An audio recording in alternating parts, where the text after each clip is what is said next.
Welcome to IPTalkRadio. I'm your host, Matthew Smith, and I'm here today with Saeed Ouissal. Hi, Saeed. Hello, Matt.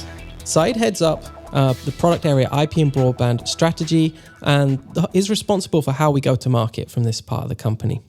Saeed, we could talk about a lot of different things as the product area IP and Broadband covers many different segments, but today we're going to talk about IP and transport, how they're coming together.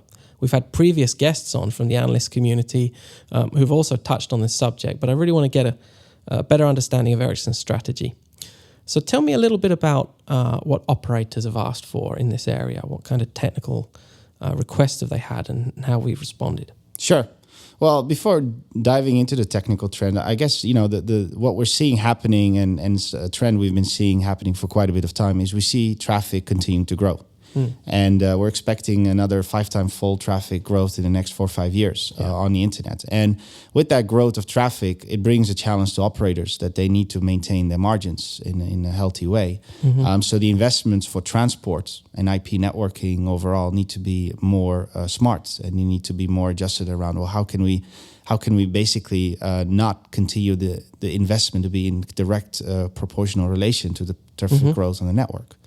So that drives a lot of technical discussion, and that's about what can we simplify in the network, what can we make easier in the customer network to drive down costs. So it's a cost discussion, both from a CapEx perspective, so how expensive products are and the components they use, as well as the operational piece, the OpEx perspective on the people, competence needed to maintain and run and operate these networks. Yeah, a lot of people in the past have talked about all IP networking. All IP services for sure, and as a sort of overall protocol, that's fine, but not routers everywhere, surely. And I think that's where we talk about transport, this part of the network that needs to be simple. Tell me about some of the new technologies that help us make transport cope with the scale, keep the cost down, and become more packet oriented. Sure. Yeah, and you're totally right. All IP networks is about the services, and it's called Voice over IP or IPTV or whatever, right? So IP is a service protocol. The transport protocols don't have to necessarily be IP. And what we've seen is MPLS taking off as a technology to reduce costs in the customer network and to offer the ability to do transport type of services. So that is a trend that started a long time ago, and it started really from the IP side, and now we're seeing that trickle over to the transport and the optical domain and the TDM domain, and we're seeing how can we leverage MPLS as a technology there. And MPLSTP is something people talk about as an extension, an add-on, or a new part of MPLS. Tell us a bit more about your view of MPLSTP. So IP MPLS is basically the foundation of MPLS, and it defines all the protocols and requirements for MPLS networking. What we found out in the industry, and Ericsson has been a big driver behind this in the industry, is that IP MPLS does not cover all the issues or requirements for transport network. There's a few things which are really important. One is OEM, the ability to be able to verify network status and see what's happening in the network. That's not something that has been worked out in the IP MPLS. So MPLSTP is, for instance, taking a stab at that and making sure we get an interoperable way of doing OEM across the network. Other things are about making sure that traffic paths in the network are bidirectional. IP MPLS by default is unidirectional. This causes problems for customer networks when you start emulating TDM traffic, for instance. You can't predict the traffic route necessarily that well.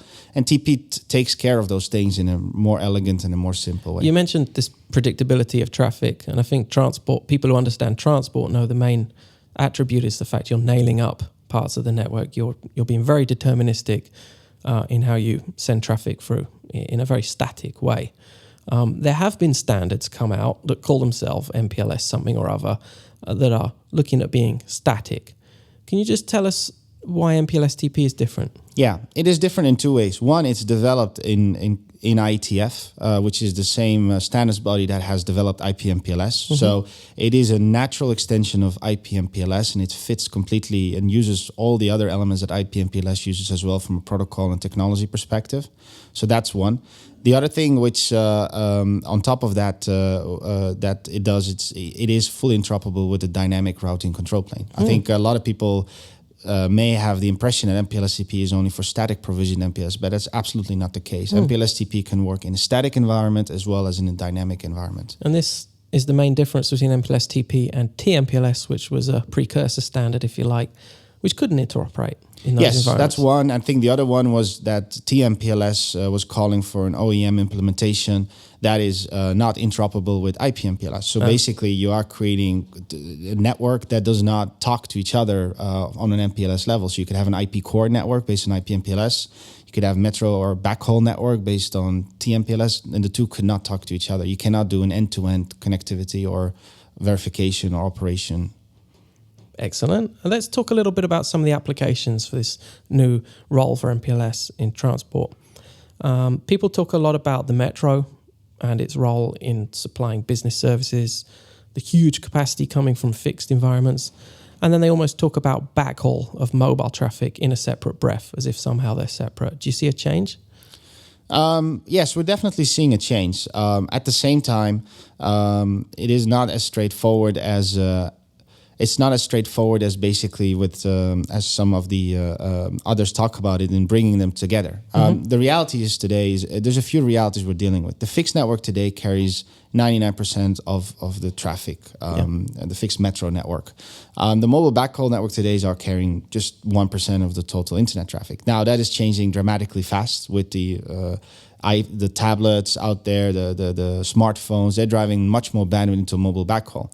So definitely and that's all IP. It's packet-based traffic. So there's a need to go mobile backhaul to packet. At the same time, we still have legacy networks out there with 2G and 3G, which have very different requirements on the network. So it's not that straightforward. You just take those base stations or that mobile backhaul and run it over a metro network, a fixed metro network. So it requires you to be backwards compatible, which requires you to support the older technologies in a very smart way.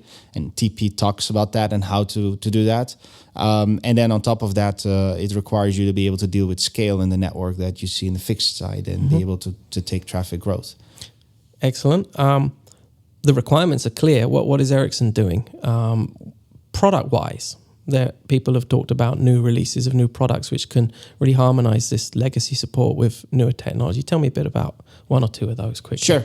So from if you look at it from an industry perspective, we're calling for something we call unified MPLS. And with unified MPLS, we're talking about the fact that we are a big proponent of having a single way of MPLS across the network, regardless if it's an MPLSTP flavor or IPMPLS or combination of them in different parts of the network. And we want to have basically a single MPLS plane across the network. So that's what we talk about with unified MPLS.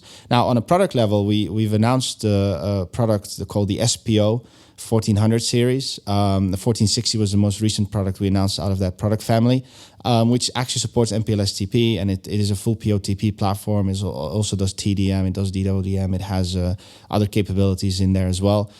So that's a platform, for instance, that we are seeing as a key platform for MPLSTP. Is it shipping? Is it selling? It will be shipping very soon, yes. Excellent. Good news. So, Syed, if you'd like to conclude, just quickly tell me IP and transport, how important this is to Ericsson's business overall and how important it is to the common operator out there.